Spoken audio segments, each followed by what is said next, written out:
খন্দকের যুদ্ধ, গাজওয়াতুল খন্দক বা আহজাবের যুদ্ধ হিজরি পঞ্চম সালে 627 খ্রিস্টাব্দে মদিনার উত্তরে সংঘটিত হয়। কুরাইশ ও তাদের মিত্র গোত্রগুলোর প্রায় 10,000 সৈন্য মদিনা আক্রমণের জন্য একত্রিত হয়েছিল।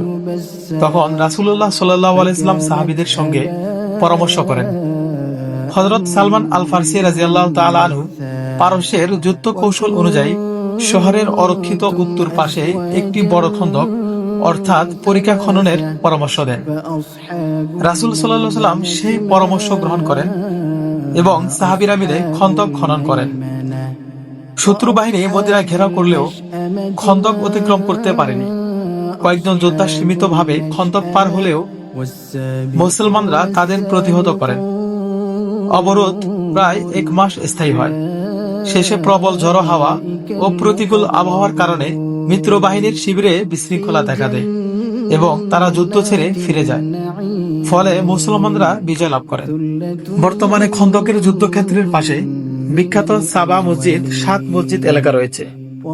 ঐতিহাসিকভাবে সেখানে যে নামে মসজিদগুলো পরিচিত, যেমন মসজিদুল ফাত অর্থাৎ মসজিদুল আহজাব, মসজিদ সালমান আল ফারসি, মসজিদ আবু বকর সিদ্দিক, মসজিদ ওমর ইবনুল খাত্তাব, মসজিদ আলী ইবনে আবি তালিব, মসজিদে ফাতিমা, কিছু সূত্রে মসজিদ সাদ ইবনে মুআজ নামেও পরিচিত। ঐতিহাসিকভাবে 7 মসজিদ নামে পরিচিত হলেও বর্তমানে মূলত 6টি ছোট ছোট ঐতিহাসিক মসজিদকে এ নামে রাখা হয়।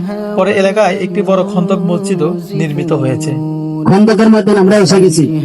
এই যে ডান পাশে দেখেন একটা বড় মসজিদ, এই যে পাহাড় খন্দকের দেখতে পাচ্ছেন এখানে, এই যে বাঘ তারা রয়েছে, এখান থেকে নিয়ে এরকম 3 মাইল নিচে দেয়। এবার রসুল এই পাশে ছিলেন, এই মাঝখান দিয়ে খালের মধ্যে ছিল বড় আকার।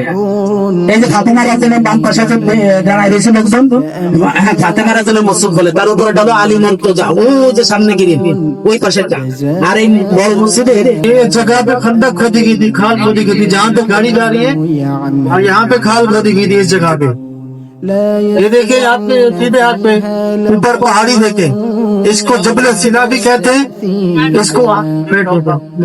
इसको आजाद भी कहते हैं, खंदक का मकान भी इसको कहते हैं। इसके 3 नाम है। अब जहाँ पे गाड़ियाँ खड़ी हैं इस जगह पे कुफार थे, यहाँ पे अजाब आया था कुफार के ऊपर, जो सूरह আযাব उतरी थी इसी जगह पे उतरी थी। এই হলো সেই খন্দকের ময়দান। এখানে যুদ্ধটা সংঘটিত হয়েছিল। এই পাশে যেখানে বাস দাঁড়ানো আছে সেখানে কাফেররা ছিল, আর এই পাশে মুসলিমরা ছিল। তার মধ্যে এই রাস্তার মধ্যে মূলত খনন করা হয়েছে যে খন্দক।